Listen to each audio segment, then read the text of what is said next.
मेरा नाम नेहा है और मेरे साथ चेतना है और हम लोग अभी रक्षाबंधन पर आपसे बातचीत करना चाहते हैं। सो आप जिज्ञासा करने पर बहुत जोर देते हैं। हम्म। तो इस रक्षाबंधन पर मैं ये पूछना चाहती हूँ हम्म। कि जो शब्द है रक्षाबंधन, हम्म। इसकी परिभाषा क्या है, इसका अर्थ क्या है, रक्षा किसकी हो रही है। और वेदांत तो हमेशा समझाते हैं कि बंधन काटो, और हम्म। यहाँ पर तो बंधन बांधा जा रहा है। हम्म। यहाँ पर बंधन का अर्थ क्या है, तो हम्म। इस पर कृपया मार्गदर्शन करें।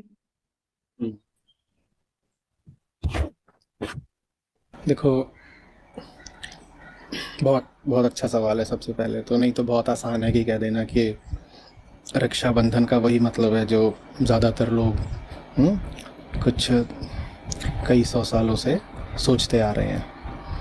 और हमने तो उसका वही अर्थ लगाया है कि लड़की कमज़ोर होती है तो उसे भाई की रक्षा की ज़रूरत होती है, तो वो जा कर के भाई को राखी बांध देती है कि भैया मेरी रक्षा करना हमेशा। तो आम जनमानस में मोटे तौर पे इसका यही अर्थ प्रचलित है। हाँ, उसमें थोड़े बहुत अंतर हो सकते हैं, लेकिन मोटे मोटे तौर पे देखोगे तो यही है कि भाई बहन का त्यौहार है। बहन जाकर भाई को कहती है कि भैया रक्षा करना, तो वो भैया को बैठाती है, राखी बांध देती है, और भैया उसको कभी पैसे दे देता है, कभी कुछ और चीज़ें दिलवा देता है। तो इस तरीके से त्यौहार संपन्न हो जाता है। अच्छा है, मीठी चीज़ है। जिस तरीके से हम बनाते आए हैं उसमें एक मिठास है। मिठास अच्छी चीज़ होती है, लेकिन मिठास पर्याप्त नहीं होती है ना। खाना भी आप खाते हो तो खाना मीठा हो अच्छी बात होती है, लेकिन पूरा तो नहीं होता ना। खाने में पौष्टिकता होनी चाहिए, खाने में वो चीज़ होनी चाहिए जो सचमुच आपको स्वस्थ और मजबूत बनाएगी, है ना। अगर वरना सिर्फ मीठा हो खाना तो गड़बड़ हो जाएगी। साथ ही साथ अगर एकदम मीठा नहीं है तो भी दिक्कत हो जाती है, क्योंकि फिर हम खाते ही नहीं। तो हम मीठे तरीके से अपने त्योहारों को बनाते आए हैं। अपने आप में वो ठीक है, बढ़िया बात है। लेकिन अब उसमें जो पौष्टिक तत्व है जो छुपा रहता है, और चूंकि वो छुपा रहता है तो फिर हम उसकी बात नहीं करते। हम उसकी बात नहीं करते तो फिर वो पौष्टिक तत्व हमें कभी मिलता भी नहीं है। आज थोड़ी सी उसकी चर्चा कर लेते हैं। बहुत अच्छा सवाल पूछा है कि रक्षा किसकी। तो रक्षा तो उसी की होगी ना जो इस लायक होगा कि उसकी रक्षा की जाए। हुँ? आप इंसान की ज़िंदगी को देखिए तो दो चीज़ें होती हैं हमारी ज़िंदगी में, सच और झूठ, ईमानदारी और बेईमानी, है ना। प्रेम और हिंसा, हम्म, बेहतरी और बदतरी, है ना, ज्ञान और अज्ञान। तो इंसान इन दोनों के बीच में हमेशा रहता है। और ज़िंदगी के वो किसी भी मुकाम पर हो, किसी मोड़ पर हो, किसी अवस्था में हो, ये दोनों चीज़ें उसके सामने हमेशा विकल्प की तरह मौजूद रहती हैं। तो इसीलिए मैं हमेशा ये तीन उंगलियां ऐसे दिखाया करता हूँ। मैं कहता हूँ ये कौन हो, ये आप हो। और ये कौन है, हम कहते हैं ये सच्चाई है। इधर कौन है, हम कहते हैं ये झूठ है, माया है, प्रपंच है, कपट है। तो ये दो विकल्प हमारे सामने हमेशा रहते हैं। यहाँ तक हम साथ चल रहे हैं। इंसान के सामने हमेशा दो रास्ते होते हैं, दो रास्ते होते हैं, ठीक है ना। एक रास्ता होता है सरलता का, एक रास्ता होता है कपट का। एक रास्ता होता है कि जिज्ञासा करके सच को जानो, और एक रास्ता होता है कि खुद ही कुछ कल्पना कर लो, अपना मन और मत बना लो और उसी पे चलते रहो। तो ये दो रास्ते हर इंसान के सामने हमेशा होते हैं। अब आप ये बताओ, आप लोग अब वयस्क हो, आपने ज़िंदगी देखी है, पढ़े लिखे हो, आपने क्या देखा है दुनिया में ज़्यादातर लोग कौन से रास्ते पे चलते हैं?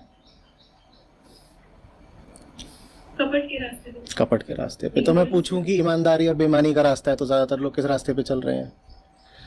बेईमानी। बेईमानी के रास्ते पर। मैं कहूँ कि निस्वार्थता और स्वार्थ में चुनाव करना है तो ज़्यादातर लोग किसको चुन रहे हैं? स्वार्थ को चुन रहे हैं, है ना। ऐसे ही चल रहा है दुनिया में। तो हमारे सामने ऐसे देख लो कि इन दोनों चीज़ों की हमेशा एक लड़ाई, एक द्वंद्व चल रहा है, सच और झूठ, प्रेम बनाम कामना, ठीक है। और इसमें हमेशा हार कौन रहा है, या ऐसे कह लो 1000 में से 999 मौकों पे हार कौन रहा है? सच ही हार रहा है ना। सच हार रहा है। तो जब सच हार रहा है तो बताओ रक्षा की जरूरत किसको है? सच को। तो मिल गया जवाब। तो रक्षाबंधन का मतलब है उसकी रक्षा करना जिसे जीतना चाहिए पर जो बेचारा हमेशा हारता रहता है, उसकी रक्षा करो।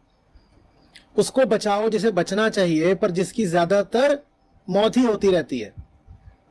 हमारे आदर्शों में तो हमने कह दिया सत्यमेव जयते, पर तुम देखो ना दुनिया को चारों तरफ, यहां तो तुमको यही दिखाई देगा असत्यमेव जयते।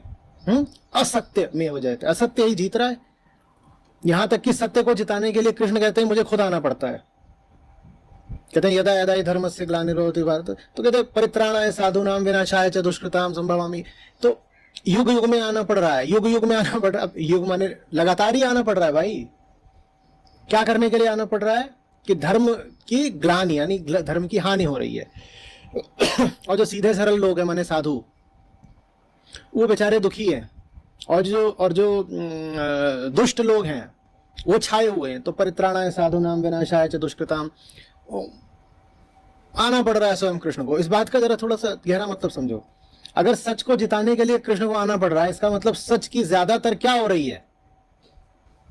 हार ही तो हो रही है ना। माने सच बेचारा दुनिया में इतना दुर्बल है कि उसको छोटे मोटे सपोर्ट की जरूरत नहीं पड़ती, उसको जिताने के लिए स्वयं कृष्ण को आना पड़ता है। अगर कोई मरीज ऐसा हो कि उसको बचाने के लिए दुनिया के सबसे बड़े डॉक्टर को आना पड़े, तो उस मरीज की हालत कैसी होगी, क्या मानोगे?